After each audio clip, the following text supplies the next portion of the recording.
咱台湾和立陶宛有合作，同齐出钱，要伫立陶宛发展半导体产业。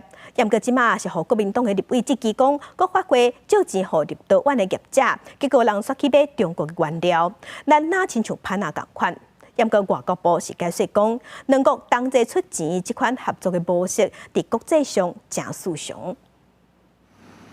台湾甲立陶宛深化合作，包括成立自立陶宛台湾代表处，是外交的一大突破。双方原来签订半导体合作备忘录，不过国民党立委王宏维先指控政府出1000万欧元，差不多3.4亿，无偿提供立陶宛的私人公司台湾半导体技术，认为是开钱背对外交。七五国点名国发会中东欧投资基金会应资立陶宛太阳能业者2.7亿，不过这个公司的原物料是中国的，引起议论。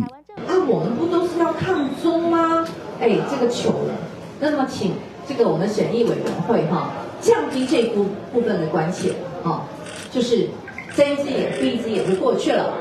所以这家公司呢，它也确实的得到了刚才我所报告800万欧元的融资。王宏维这支抗中保台基金颠倒去中国厂商谈去，批评是卖台行为。外交部讲，两国共同出钱合作，国际真接款，不是出钱就是卖台。那就第一个，这是完全罔顾商业的现实。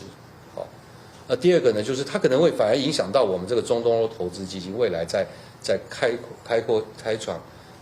展这个新客户上面的一些限制，那连带也就会影响到我们台商利用这个管道来开创欧洲商机的可能性。立委表示，无论是中国原物料甲材料，拢是全球供应链，唔是看到一块稀土，也是太阳能板顶管写中国，都代表中国统战。太阳能产业是全球供应链，将来可能原来会由台湾业者来供应出货。记者综合报道。